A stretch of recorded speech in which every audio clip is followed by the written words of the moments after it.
बिस्मिल्लाहिर्रहमानिर्रहीम। आज हम chapter number 16 sport and movement के अंदर मूवमेंट इन प्लांट्स के बारे में बात करेंगे। मूवमेंट्स इन प्लांट्स, सही।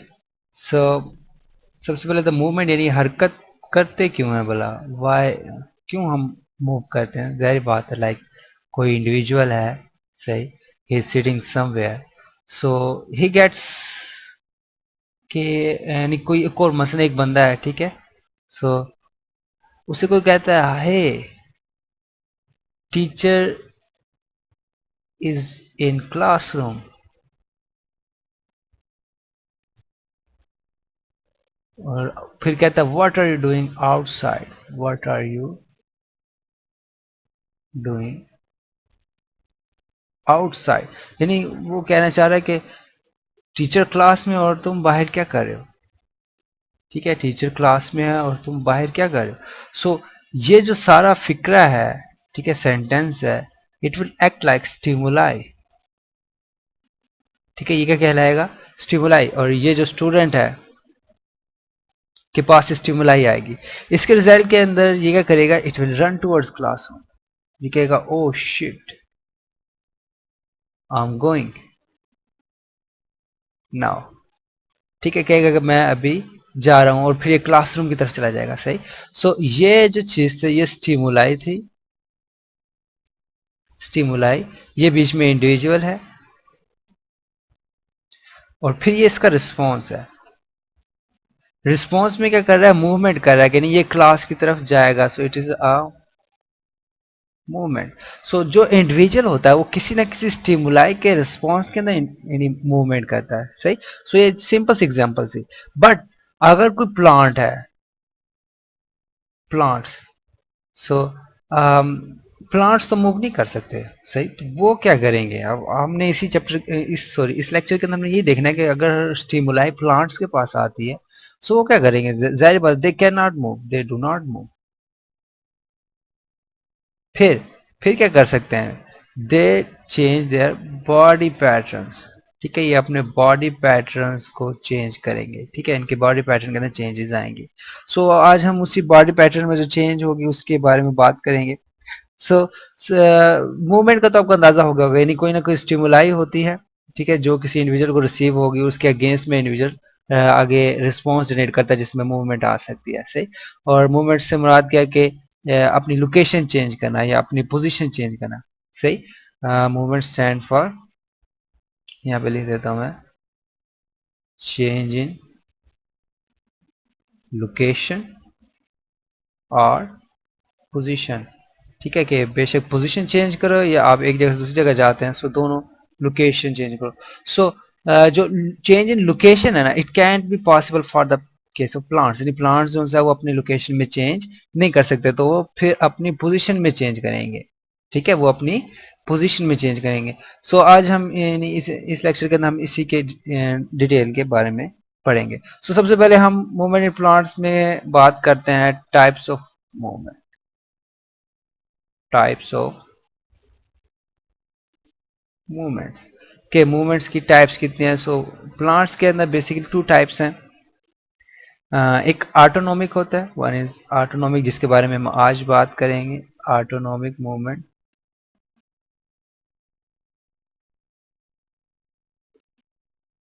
सही। और दूसरा है paratonic movement, second one is paratonic movement, सही, सेकंड। ये हम नेक्स्ट लेक्चर के अंदर कवर करेंगे। सो आज हमारा जो टारगेट है इज ऑटोनॉमिक मूवमेंट। सो क्या होता है ऑटोनॉमिक मूवमेंट, चलिए इसको समझने के लिए मैं यहाँ पे एक प्लांट बॉडी बनाता हूँ, like here is a plant, ठीक है। ये दो उसकी आंखें हैं, सही। सो ये इसकी branches like this, they are going outside, ठीक। सो एक तो चीज होती है कि बाहर से स्टिमुलाई आए, स्टिमुलाई कम्स फ्रॉम आउटसाइड, और फिर उसको चेंज करें। एक इसके अंदर अपनी स्टिमुलाई जनरेट हो जाए, ठीक है। इसके अंदर कह लें कि गुब्बारे से उठने लग जाए, ये इसकी स्टिमुलाई है, सही। जो इसकी अपनी स्टिमुलाई है, सही। तो जो इसकी इंटरनल चेंज होगा ना, जिसकी वजह से ये रिस्पॉन्स जनरेट करेगा, ठीक है, जो इसका इंटरनल चेंज होगी, या कह रहे हैं जो internal stimuli, sorry, internal stimuli, ठीक है, कि अगर अपने ही अंदर उसे कुछ चीज फील हो, ठीक है, he is feeling something inside, so उसके रिस्पॉन्स जो में जो मूवमेंट जनरेट करेगा उसे हम ऑटोनोमिक मूवमेंट कहेंगे। ठीक है, सो इसमें क्या चीज आएगी, मेन चीज है इंटरनल फीलिंग्स हैं, या इंटरनल काज भी कह सकते हैं आप, ठीक है, कि बाहर की वजह नहीं होती बल्कि अंदर की वजह होती है, सही। इंटरनल काज यानी movement in response to internal cause, सही। इस तरह जो पैराटोनिक मूवमेंट होती है इसके अंदर एक्सटर्नल काज आ जाते हैं, कि कोई बाहर की वजह बनती है जिसकी वजह से एक्सटर्नल काज, ठीक है, कि बाहर का कोई चीज यानी वो कोई फैक्टर बाहर का होता है, ठीक है। इसके अंदर इंटरनल फैक्टर होता है जिसकी वजह से मूवमेंट हो रही होती है, इसके अंदर एक्सटर्नल फैक्टर होगा। so, ये मेन दोनों को डिफरेंशिएट करने वाली चीज है। सो ऑटोनोमिक मूवमेंट में क्या होता है कि इंटरनल काज यानी प्लांट बॉडी अंदर से फील करती है there is something going wrong, so उसके रिजल्ट के अंदर वो मूवमेंट फेस करती है। जबकि अगर स्टिमुलाई बाहर से आए सो वो पैराटोनिक मूवमेंट यानी साइकिल कंडीशन के अंदर चली जाएगी, वो हम कल स्टडी करेंगे। ठीक है, सो अब हम ऑटोनोमिक मूवमेंट को लेके चलते हैं आगे। सो एनाटॉमिक मूवमेंट की फर्दर 3 टाइप्स हैं, ठीक है, यानी एनाटॉमिक मूवमेंट इसकी कितनी टाइप्स हो जाएंगी, 3। सबसे पहले हो जाएगी tactic movements, tactic movements, then इसमें टर्गर मूवमेंट्स आ जाएंगे, एंड थर्ड वन जो है वो इसके अंदर ग्रोथ मूवमेंट है। सो इन तीनों मूवमेंट्स में एक चीज कॉमन होगी कि जो स्टिमुलाई होगी वो इंटरनल होगी, ठीक है, यानी कोई बाहर से कोई फैक्टर एक्ट नहीं करेगा, बॉडी यानी जो प्लांट बॉडी है वो इटसेल्फ डिसाइड करेगी कि उसने मूवमेंट करनी है, यानी उसके इंटरनल फैक्टर्स के ऊपर डिपेंड करेगा वो मूवमेंट स्टार्ट करेगी, सही। इसके अंदर कोई एक्सटर्नल स्टिमुलाई नहीं होती। सो हम सबसे पहले टैक्टिक मूवमेंट से स्टार्ट करते हैं। सो टैक्टिक मूवमेंट, सो टैक्टिक मूवमेंट क्या होती है, इसकी चले पहले हम एग्जांपल देखेंगे ताकि हमारे लिए आसान हो जाए याद करना, सही। ये नीचे आपको डायग्राम नजर आएगी, लाइक ये वैसे एक बैक्टीरिया है, ठीक है। अब इसमें पूरी बॉडी, ठीक है, होल बैक्टीरिया बॉडी जो सी है वो एक जगह से दूसरी जगह डिस्प्लेस हो रही है, ठीक है, ये यहाँ से यहाँ गई, यहाँ से यहाँ ऊपर गई, नीचे आई, देन यहाँ फिर अगेन ऊपर जा रही, so it's just keep on moving, ठीक है।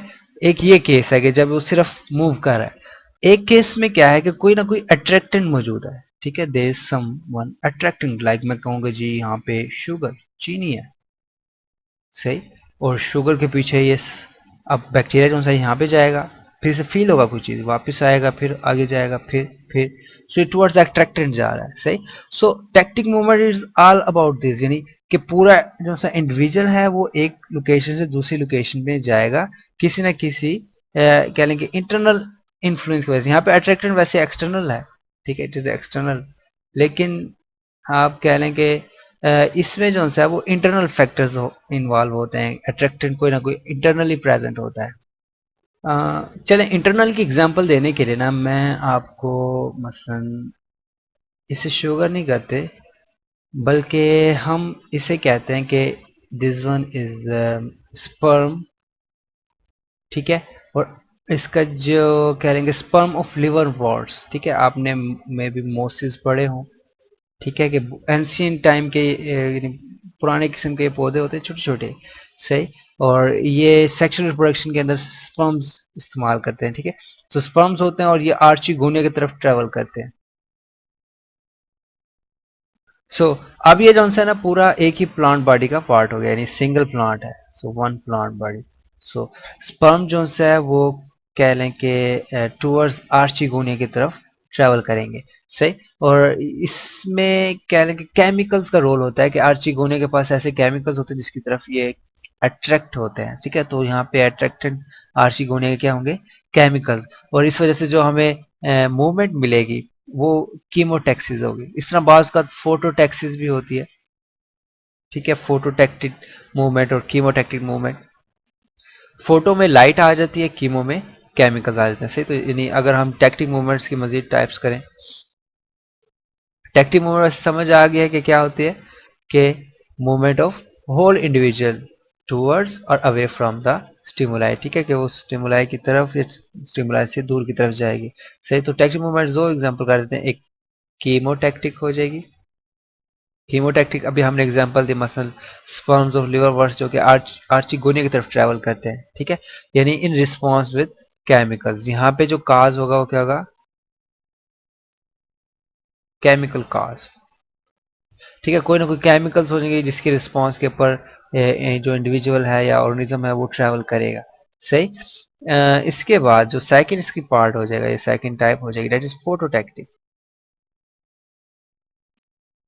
फोटोटैक्टिक मूवमेंट, इसमें भी पूरा का पूरा इंडिविजुअल जो है वो मूव करेगा।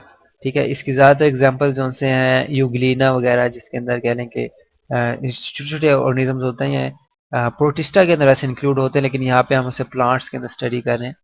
सही, क्योंकि वो फोटोसिंथेटिक हैं तो इसलिए हम उसे प्लांट्स के साथ रिलेट कर सकते हैं। सो यूग्लिना खास तौर पर। अच्छा, यहाँ पे जो कह लें कि आपके पास फैक्टर होगा वो केमिकल काज नहीं होगा, बल्कि फोटो मीन क्या होता है बोला, लाइट। ठीक है, कि लाइट की एक काज होगा यहाँ पे, यानी रोशनी की तरफ या रोशनी से दूर जो सा वो ऑर्गेनिज्म जाएगा। ठीक है, फोटोटैक्टिक। कीमोटैक्टिक क्या एग्जांपल क्या थी, कि मसलन जो स्पर्म्स हैं लिवर वर्ड्स के, ठीक है, यूक्लिना मैंने बनाया, ये आपको डायग्राम में नजर आ रही है, क्लेमेटोमोनास भी नजर आ रहा है। सो कीमोटैक्टिक की क्या एग्जांपल है, कि जो स्पर्म्स ऑफ लिवर वर्ड्स हैं, ठीक है, ये आर्चिकोने की तरफ ट्रेवल करते हैं। सो ये कीमोटैक्टिक मूवमेंट है। और फोटोटैक्टिक की क्या एग्जांपल है, कि जो यूग्लिना है, ठीक है, ये टूवर्ड्स लाइट या away from the light travel करेगी। ठीक है, मोस्टली ये नेगेटिव जियो फोटोटैक्टिक मूवमेंट देता है, जियो नहीं, सॉरी फोटोटैक्टिक, कि लाइट से ज्यादा इंटेंसिटी वाली लाइट से दूर भागता है। ठीक है, और कम इंटेंसिटी वाली लाइट के अंदर रहता है, एक मीडियम सी इंटेंसिटी होती है जहाँ पे लाइट की। सो इसके अलावा बात क्या होता है, कि एक प्लांट सेल, लाइक मैं यहाँ पे प्लांट सेल बनाता हूँ।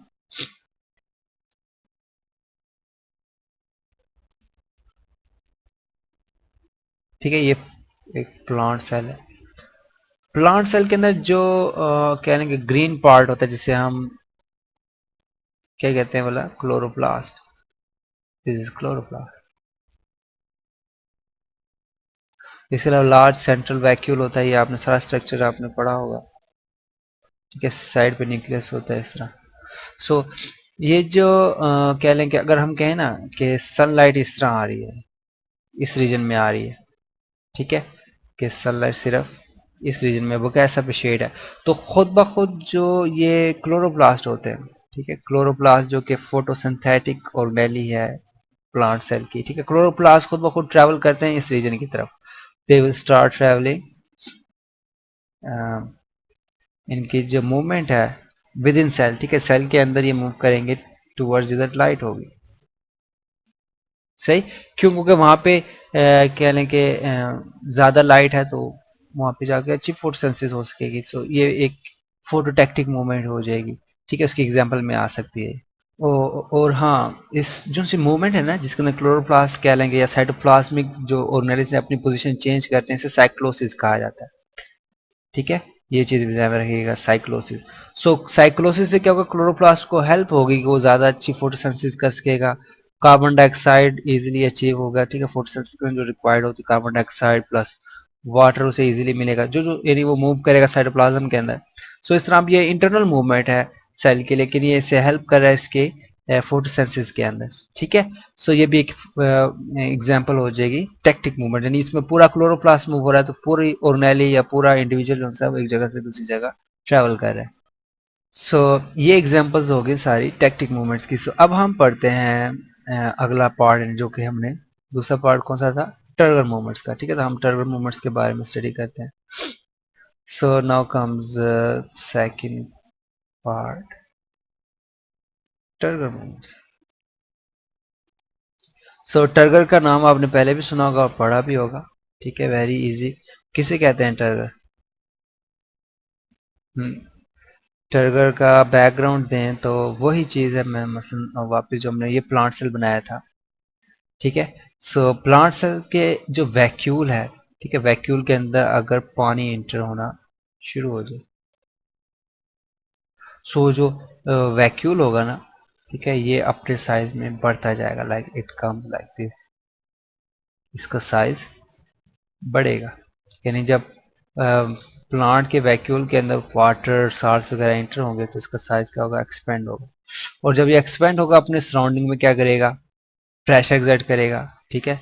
और इस प्रेशर को टर्गर प्रेशर कहते हैं, ठीक है, इसको क्या कहते हैं, टर्गर प्रेशर।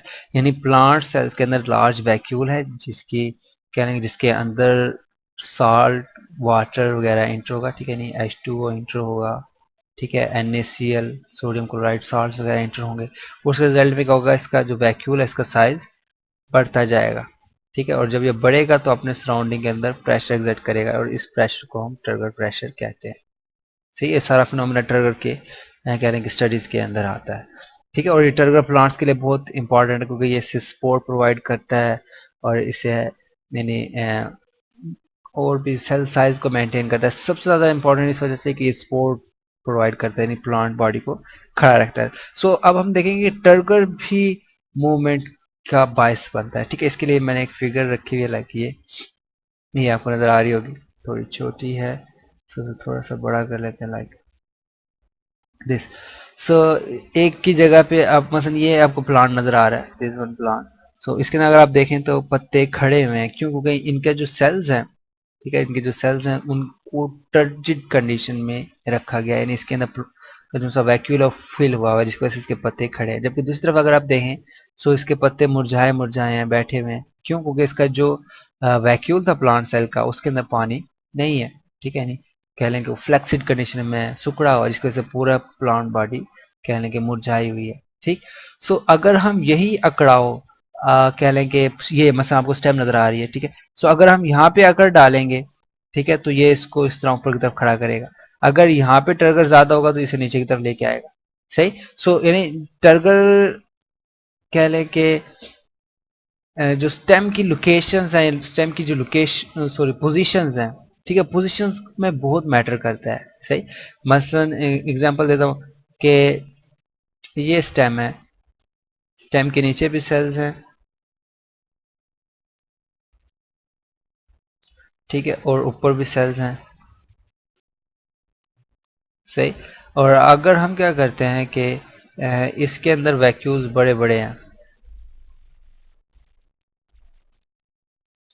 सही है, और ये टर्जिड है। सो अगर ये टर्जिड होंगे इस तरफ वाले, ठीक है, नीचे वाले सेल्स अगर टर्जिड होंगे, जाहिर बात है जब टर्जिड होंगे तो जो स्टेम है वो फूलेगी, ठीक है, जो नेक्स्ट सेल आएंगे वो इस तरह ऊपर की तरफ जाएंगे। सो इस तरह हमारे पास स्टेम की शेप बनेगी, ठीक है। तो अगर इसी तरह ऊपर से टर्जिड होंगे तो वो फिर नीचे की तरफ बेंड कर जाएगी स्टेम, ठीक है। सो ये टर्जिडिटी जो है बॉडी सॉरी स्टेम की जो पोजीशन है उसको मेंटेन करने में बहुत हेल्प है। तो दोनों तरफ जो सेल्स हैं वो इक्वली टर्जिड होते हैं ताकि जो शेप है वो मेंटेन रहे, से सो इवन जो पेटियोल्स होते हैं, ठीक है, पेटियोल जिसके ऊपर लीफ अटैच होता है, ठीक है, एक पल्विनस है जिसके ऊपर स्टेम पूरी अटैच होगी, और पेटियोल्स या जो लीफलेट स्टॉक भी जिसे कहा जाता है उसके ऊपर लीफ अटैच है। ये दोनों टर्गर प्रेशर की ही वजह से कह लेंगे इनकी पोजीशन को मेंटेन करते हैं। मसलन अगर हम देखें इसमें जो लीफ है वो गिरे हुए हैं, क्यों, क्योंकि जो पेटियोल्स हैं वो नॉन टर्जिड कंडीशन में, उनके जो सेल्स हैं वो बगैर टर्गर के हैं, ठीक है, जिसकी वजह से उसके पत्ते गिर गए हैं। जबकि दूसरी तरफ देखें तो उनकी ब्रांचेस भी और पत्ते भी खड़े हैं क्योंकि इनके जो सेल्स हैं वो टर्जिड कंडीशन में इनके अंदर टर्गर डेवलप हो चुका है। सही, यही चीज यहाँ पे भी एक्सप्लेन करने की कोशिश की जा रही है। सो यहाँ पे ये नॉन टर्जिड सेल्स हैं, ठीक है, और यहाँ पे टर्जिड है, जिस कंडीशन में टर्जिड है और ऊपर नॉन टर्जिड है तो ये फैले हुए, और जिसमें ऊपर टर्जिड आ जाएंगे नीचे नॉन टर्जिड सेल्स आएंगे, ये सुकर के नीचे आ जाएंगे, सही। सो यानी टर्गर प्रेशर जो स्टेम की पोजीशन और लीव्स की पोजीशन है इसको मेंटेन करने में बहुत रोल प्ले करता है। ओके, अब हम देखते हैं टर्गर मूवमेंट्स की टाइप्स क्या क्या है, यानी किस तरह टर्गर मूवमेंट्स प्ले करता है रोल। मसलन एक आपको ये चीज नजर आ रही है प्लांट, सही, ये भी वही टर्गर है कि जो इसका प्लम्यूल सॉरी पल्विनस होगा, पल्विनस जहाँ पे कह लें कि आपके जो ब्रांच है वो अटैच होती है, मसलन ये पल्विनस होगा इसका, पल्विनस के अंदर जो से सेल्स होते हैं पैरेन्काइमा के सेल्स, वो टर्गर को डील करते हैं, उसकी वजह से जो इसकी कह लेंगे शेप होती है, ठीक है, वो मेंटेन रहती है, यानी जो ब्रांचेस हैं वो वाइड ओपन रहेंगी, ठीक है, नीचे नहीं बैठेंगी। जबकि दूसरी तरफ आपको देखें तो यहाँ पे ब्रांचेस या पत्ते जो से वो नीचे बैठ गए हैं। अच्छा, ये बताने का मकसद ये था कि बेसिकली कि बाज प्लांट्स ऐसे होते हैं कि वो डे टाइम में, ठीक है, जब दिन होता है सो अपने पत्ते खड़े रखते हैं, सही। और जब रात आती है, लाइक बाहर अंधेरा हो जाए, सही, इस तरह मैं अगर बनाने की कोशिश करूँ, सो बाहर अगर अंधेरा आ जाए, सो उस टाइम ये पत्ते गिरा देते हैं, ठीक है। इस मूवमेंट को हम कहते हैं sleep movement. This movement is known as sleep movement, के जैसे वो स्लीपिंग में चले गए, सही। सो एक किस्म की स्लो मूवमेंट होती है, रिलेटिवली स्लो होती है कि जो जो रोशनी कम होगी ऐसा ऐसा इसके पत्ते गिरने लगते हैं। ऐसे बहुत सी जगह पे होते हैं, ठीक है। अब इवन जो पेटल्स होती हैं प्लांट्स की, वो भी अपने पत्ते ओपन और क्लोज करती रहती हैं रोशनी के मुताबिक। सो अगर हम यहाँ पे पल्विनस देखें ना, सो पल्विनस के अंदर जो टर्गर होता है, टर्गर का मेन रोल होता है, ठीक है। यानी अगर ये पल्विनस है, लाइक पल्विनस, सो अगर टर्गर यहाँ पे ज्यादा होगा, सो पोजीशन यू एरेक्ट रहेगी, ठीक है, पोजीशन यू एरेक्ट होगी। सो अगर टर्गर यहाँ पे ज्यादा होगा ऊपर वाली साइड पे, ठीक है, सो पोजीशन उसकी नीचे की तरफ आ जाएगी, सही। सो ये जो कंडीशन है, जब टर्गर ऊपर वाले ज्यादा है तो इसे हम स्लीपिंग कंडीशन कहते हैं, ठीक है, स्लीपिंग कंडीशन। और जो मूवमेंट होगी इसे हम स्लीपिंग मूवमेंट कहेंगे। सो पल्विनस के अगर ऊपर वाली साइड पे ज्यादा टर्गर डेवलप हो जाता है, यानी सेल साइज में ज्यादा बड़े हो जाते हैं, सो ये बैंड हो जाएगी। अगर नीचे वाली साइड पे सेल बड़े हो जाते हैं टर्गर, तो जो स्टेम है वो इरेक्ट हो जाएगी, सीधी हो जाएगी, सही। सो इस तरह टर्गर मूवमेंट होती है, स्लो मूवमेंट जिसे हम कह रहे हैं, स्लीप मूवमेंट, असल नाम इसका स्लीप मूवमेंट है, सही। फिर इसकी दूसरी किस्म जो सी है वो रैपिड मूवमेंट है, ठीक है। ये आपने मे भी एक्सपेरिमेंट किया हो कि कुछ ये जो प्लांट है इसे हम टच मी नॉट का नाम भी देते हैं, सही। सो एक फनी सा नाम है कि इसकी वजह क्या होती है कि जब इसे हाथ लगाते हैं फौरन इसके लीफलेट्स जो से हैं वो क्लोज हो जाते हैं, ठीक है, इसके जो पत्ते होते हैं वो एकदम बंद हो जाते हैं, सही। सो एक किस्म का ये रैपिड मूवमेंट में आ जाती है। So this one is second type, इसे हम क्या कहेंगे, रैपिड मूवमेंट। इसमें भी टर्गर का ही रोल होता है, ठीक है, it is again involve turgor, ठीक है, जो कि हमारा इसमें कह लें कि हेडिंग है टर्गर मूवमेंट्स में। सो रैपिड मूवमेंट उसमें भी टर्गर है, लेकिन इसको असिस्ट करने के लिए जो से हैं वो मसलन यहाँ पे तक रखते हैं हम कि ये इस टचमीनार को मिमोसा स्पीशीज भी कहते हैं, ठीक है। ये वेरी सेंसिटिव होते हैं, जो ही इसे बाहर छुआ जाता है, ठीक है। अब ये इसके कह लें कि पत्ते का स्ट्रक्चर है, जो ही हेयर्स पे सेंसेशन आती है, फौरन ये पोटाशियम आयंस को सेल्स के अंदर डाल देते हैं, ठीक है। नहीं, पोटाशियम आयंस का बहुत रोल होता है कि सेल्स के अंदर जाएंगे और एकदम टर्गर डेवलप होगा और लीफ क्लोज हो जाएगी, ठीक है। कि पोटाशियम आयंस की कह लेंगे यहाँ पे एक्टिव ट्रांसपोर्ट होती है, एक्टिव ट्रांसपोर्ट हो गई, ठीक है, कि पोटाशियम को एक्टिवली ट्रांसपोर्ट किया जाएगा जो भी कह लें कि उसके सेल्स हैं, और फिर वो उस लीफलेट्स को क्लोज कर देंगे, ठीक है। मसलन अगर ऊपर की तरफ क्लोज करना है तो नीचे वाले लोअर सेल्स के अंदर पोटाशियम को इंटर करवाया जाएगा ताकि वहाँ पे ज़्यादा टर्गर डेवलप हो। अगर नीचे की तरफ बैंड करवाना होता है तो फिर ऊपर वाले सेल्स के ऊपर ज़्यादा पोटाशियम इंटर होगा, सही। सो ये आप यहाँ पे अंदाज़ा लगा सकते हैं इस स्ट्रक्चर से, सिंपल। और फिर कुछ टाइम गुजरता है ये वापस अपनी शेप पे आ जाते हैं, सही। अच्छा, इसमें एक बड़ी इंटरेस्टिंग बात यह है कि इस कंसेप्ट को जो सा है वो यूज किया गया है मॉडर्न थर्मो इलेक्ट्रिक सेंसर्स के साथ, कि वो हम अपनी फैब्रिक्स के अंदर यानी अपने कपड़ों में इस्तेमाल कर सकें, ठीक है, यानी टच सेंसिटिव फैब्रिक्स, ठीक है। उसका थोड़ा बहुत मॉडल बनाया गया कि विनाइल पॉकेट्स होंगी जिसके नीचे लिक्विड होगा, ठीक है, और जो है इसे कोई छुएगा, सो इसमें सेंस प्रोड्यूस होगा, ठीक है, एक किस्म का सेंस जिसे हम यूज कर सकते हैं कि लाइटिंग हो उसकी रिस्पांस में, जो भी रिस्पांस है हम उसके अंदर डाल सकते हैं, जो भी इफेक्ट हो वो डाल सकते हैं, सही। सो हाँ, लेकिन ये चले हमें एक जनरल नॉलेज के लिए था। एक्चुअल हमारा कंसेप्ट ये था कि मेमोसा प्लांट या टच मी नॉट में एक्चुअली होता है क्या है कि बेसिकली वहाँ पे पोटाशियम आयंस होते हैं, ठीक है, कि मसलन लीफलेट अगर क्लोज करें ये सेल्स हैं, ठीक है। सो अगर लीफलेट क्लोज करना है, सो पोटाशियम आयंस जो हैं वो एक्टिवली उन सेल्स की तरफ ट्रांसफर किया जाएगा कि जिनकी स्ट्रेच होने से, जिनके टर्जिट होने से लीफलेट क्लोज हो जाए। सही। सो ये रैपिड मूवमेंट की एग्जांपल में आ जाएगा। सही। अब हम स्टडी करते हैं लास्ट टाइप इसकी, that is growth movement. So growth movement very simple. Third one is growth movement. So नाम से जाहिर है कि इसके अंदर क्या इन्वॉल्व होगी, ग्रोथ। ग्रोथ किस तरह की, like it includes cell division, के सेल डिवाइड होंगे और उसकी वजह से मूवमेंट प्रोड्यूस होगी, हम उसे ग्रोथ मूवमेंट कहेंगे। ठीक है। अब ग्रोथ मूवमेंट की तीन टाइप्स हैं, सिंपल सी। पहले चलिए हम इसकी एग्जांपल से स्टडी करते हैं। मसलन ये एक लीफ है,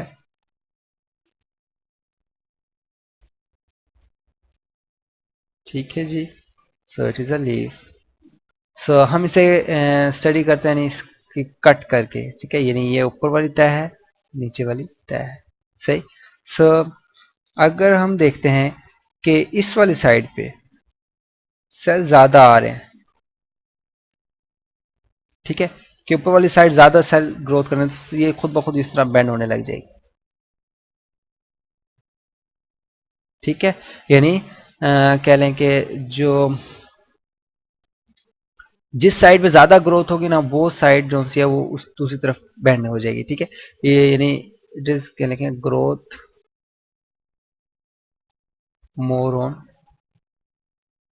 अपर साइड। ठीक है, कि ऊपर वाली साइड के ऊपर ज्यादा ग्रोथ है तो वो जो भी स्ट्रक्चर मतलब लीफ है तो वो खुद ब खुद नीचे की तरफ बेंड हो जाएगा। लाइक ये सही बना नहीं है। सो इस तरह नीचे की तरफ बेंड हो जाएगा लीफ का स्ट्रक्चर जो है। सही। और इस टाइप को हम एपिनेस्टी कहते हैं। Growth is more on upper side, इसे हम क्या कह देंगे,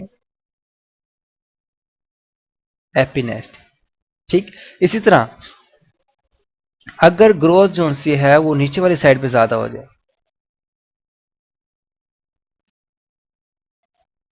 यानी नीचे वाली साइड पे जो सेल्स हैं वो ज्यादा बनना शुरू हो जाए, सो इसे हम क्या कह देंगे, हाइपोनेस्टी। ठीक है। This will when growth is more on lower side, growth on lower side कर लें। और वैसे मोर का लफ्ज लाजमी यूज करना है क्योंकि कंपेरेटिवली ये भी ग्रो कर रहा होता है, लेकिन कंपेरेटिवली जो उनसे लोअर साइड है इसकी ग्रोथ ज्यादा होती है सेल्स की ना। सो जब ग्रोथ नीचे वाली ज्यादा होगी, सो इसे हम क्या कह देंगे, hyponasty. This will be known as hyponasty. ठीक है। सो एक टाइप होगी epinasty when growth is more on upper side. ठीक है, मतलब कोई लीफ का स्ट्रक्चर ऊपर वाली साइड पे ज्यादा ग्रोथ होगी तो लीफ बेंड कर जाएगा।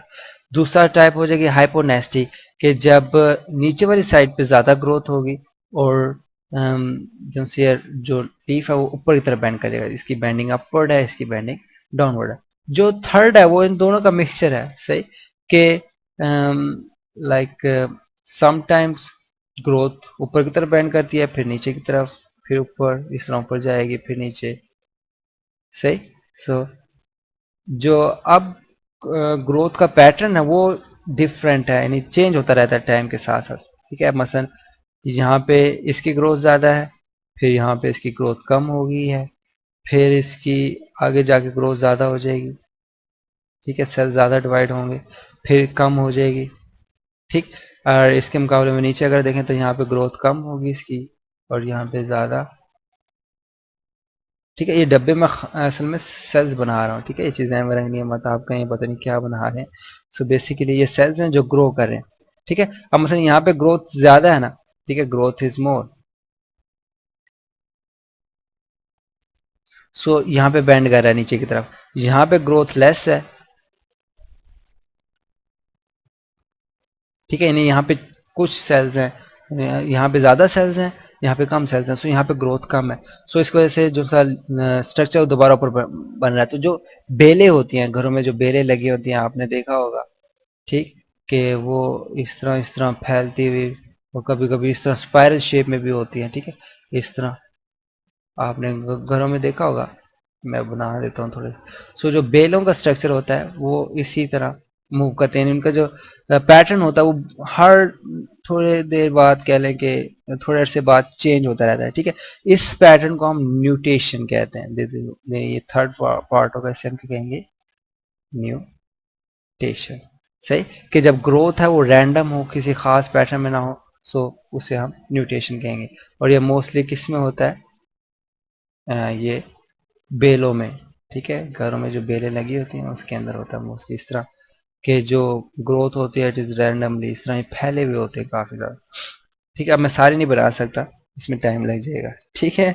सो अब हम थोड़ा सा रिवाइज कर लेते हैं, हमने क्या क्या पढ़ा था। सबसे पहले हमने ग्रोथ से स्टार्ट लिया कि why there is growth. So movements in plants हमने पढ़ना था, तो हमने कहा जी कि मसलन आप स्टूडेंट हैं, ठीक है, आप खड़े हुए हैं, तो कोई बाहर से आपसे कहता है कि जी टीचर क्लास में है और आप बाहर क्या कर रहे हो, कोई डांट देता है, आप उसके रिस्पॉन्स में कहोगे oh shit I am going now, कि मैं जा रहा हूँ। सो ये अब मूवमेंट आपके इस स्टिमुलाई के रिस्पॉन्स में। इस तरह प्लांट्स को जब स्टिमुलाई मिलती है क्या वो मूव करते हैं? नहीं, वो मूव नहीं करते, वो अपने बॉडी पैटर्न शो करते हैं, ठीक है, कि उसकी बॉडी के पार्ट्स मूव कर सकते हैं, बॉडी की पोजीशन चेंज हो सकती है। सो फिर इसी मूवमेंट्स को हमने फर्दर डिटेल में कोशिश की स्टडी करेंगे, तो उसमें दो टाइप्स हमने फाइंड की, एक ऑटोनोमिक मूवमेंट्स हैं, एक पैराटोनिक मूवमेंट्स। ऑटोनोमिक जब प्लांट बॉडी खुद कुछ चाहे कि जी मेरे ये हो जाए कि मेरी पोजीशन इस तरह की हो जाए, इसे हम इंटरनल काज कहेंगे, इंटरनल काज की वजह से उसमें ऑटोनोमिक मूवमेंट होगी। अगर काज एक्सटर्नल होगा वो पैराटोनिक। सो आज हमने ऑटोनोमिक मूवमेंट पढ़ी जिसके अंदर तीन किस्में थी, tactic movements, turgor movements, growth movements. सही, टैक्टिक मूवमेंट्स किसे कहा था कि पूरा ऑर्गेनिज्म मूव करेगा, ठीक है, कि इसके अंदर होल ऑर्गेनिज्म मूव, ठीक है, इसके अंदर पूरा ऑर्गेनिज्म मूव करेगा। बकाया मूवमेंट्स के अंदर कोई plant body, plant sorry plant की बॉडी का कोई पार्ट जो है वो मूव करेगा। सही। सो अब एग्जांपल क्या थी, मसलन जो स्पर्म्स ऑफ लिवर वर्ड्स हैं ये आर्चिगोनिया की तरफ ट्रेवल करते हैं, ठीक है। स्पर्म्स कहाँ से रिसीव होते हैं बोला, ये मेल से, और आर्चिगोनिया फीमेल कैरेक्टर से। सो मेल के स्पर्म जो है फीमेल आर्चिगोनिया की तरफ ट्रैवल करते हैं, इसमें कीमोटैक्सिस इन्वॉल्व होती है बेसिकली, जैसे हम केमिकल फैक्टर्स की वजह से ट्रैवल करते हैं, कीमोटैक्टिक मूवमेंट कहेंगे। इस तरह सेल्स के अंदर जो है वो क्लोरोप्लास्ट अपनी लोकेशन चेंज करता रहता है साइक्लोसिस के जरिए, ठीक है। अब ये फोटोटैक्टिक है, क्यों? क्योंकि ये सनलाइट के कह लें कि अपनी पोजीशन चेंज करता है ताकि ज़्यादा से ज़्यादा सनलाइट रिसीव करे, और इस तरह वो। इसके अलावा ये क्लेमाडोमोनास और यूग्लिना भी टोटल ऑर्गेनिज्म जो है वो एक जगह से दूसरी जगह जाते हैं फूड की तलाश में, लाइट की तलाश में। सो ये भी टैक्टिक मूवमेंट्स की कैटेगरी के अंदर आते हैं। फिर हमने स्टडी की टर्गर मूवमेंट्स। सो टर्गर क्या था कि जब प्लांट सेल अपना वैक्यूल फिल अप करेगा उसके वजह से प्रेशर डेवलप होगा, उसे टर्गर कहेंगे। इस वजह से प्लांट बॉडी को बहुत सपोर्ट मिलती है। सो अगर टर्गर को मेंटेन किया जाए तो प्लांट्स के जो बॉडी पार्ट्स हैं वो भी मेंटेन रहते हैं। अगर टर्गर लूज हो जाए तो बॉडी पार्ट्स भी लूज हो जाएंगे, जिसे हम मुरझाई हुई कंडीशन या फ्लेक्सिड कंडीशन कहते हैं। सही। टर्गर मूवमेंट्स में दो मूवमेंट्स थी, एक स्लीप मूवमेंट्स था, ठीक है, जिसमें स्लो होता है, रिलेटिवली काम, और जैसे इसके अंदर पल्विनस का ज़्यादा रोल होता है। पल्विनस का खैर रैपिड मूवमेंट भी रोल है, लेकिन इसके अंदर थोड़ा सा एडवांस चीज़ ये है कि इसके अंदर आयंस ट्रांसपोर्ट होते हैं, ठीक, कि एकदम पोटाशियम आयंस जो है वो ट्रांसपोर्ट किए जाते हैं सेल्स की तरफ, जिसकी वजह से उनका टर्गर यकदम डेवलप होता है और वो एकदम क्लोज हो जाते हैं। सही। और फिर हमने इसकी थोड़ी एप्लीकेशन पढ़ी कि टच सेंसिटिव फैब्रिक्स के अंदर इसकी एप्लीकेशन आ रही है फ्यूचर में, आप इंशाल्लाह देखेंगे इसको, ठीक है। ये जनरल नॉलेज के लिए था। फिर उसके बाद ग्रोथ मूवमेंट थी, इसमें तीन टाइप्स थी, एपिनेस्टी जिसके अंदर ग्रोथ जो है अपर साइड पे ज़्यादा होती है, फिर हाइपोनेस्टी ग्रोथ नीचे वाली साइड पे ज़्यादा होगी, और फिर न्यूटेशन जिसके अंदर ग्रोथ रैंडमली होती है। फिर हमने हर एक की एग्जाम्पल स्टडी की। सो ये तो था हमारा सारा का सारा ऑटोनॉमिक मूवमेंट्स के बारे में। कल हम पैराटोनिक मूवमेंट्स को कवर करेंगे।